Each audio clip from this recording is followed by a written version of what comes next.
So we're looking at this 3D pen. Tell me about the 3D pen.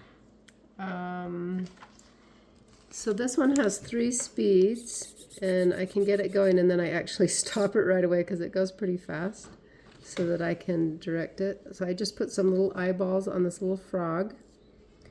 Let me show you it moving. So I can just go like a little slower to get a thicker line, as you can see.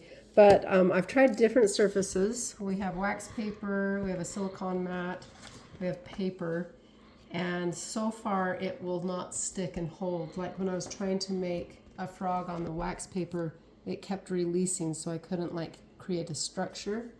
And the same with the silicone mat. So then I thought I need something where it will stick to it, but that I can bend. But look at this. It came off. It did leave a little bit of residue, but it was much easier to build on because it had something to stick to. This pen also, when it's done, it backs out the old color you were using so it doesn't get stuck inside. And it has 3 levels, like speeds. So you can click which speed you want, and then you can have it go forward or back. But it does go pretty fast. But look at how cute this is. I did not realize that the 3D pens it looks like glass, right?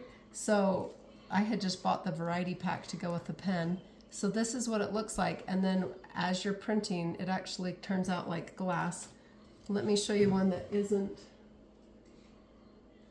Here's one that was used with an opaque color. So that's kind of the difference between the two.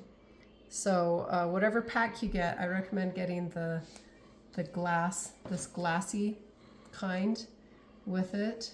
It is see-through, and then there's different opaque colors. But it totally looks like glass, and I think as I practice more with this, I could actually make things that look like blown glass items, you know, like those little teeny miniature things.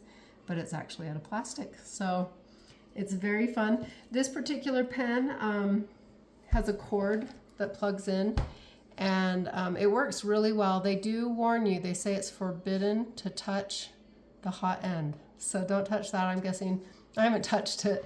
I'm guessing it's hot like a glue gun. But actually I have pulled pieces away with my nails, and it hasn't burned me like a glue gun has. So it's actually not as hot as a glue gun. But yeah, don't touch it. Don't plan on touching it. And they're really fun to use.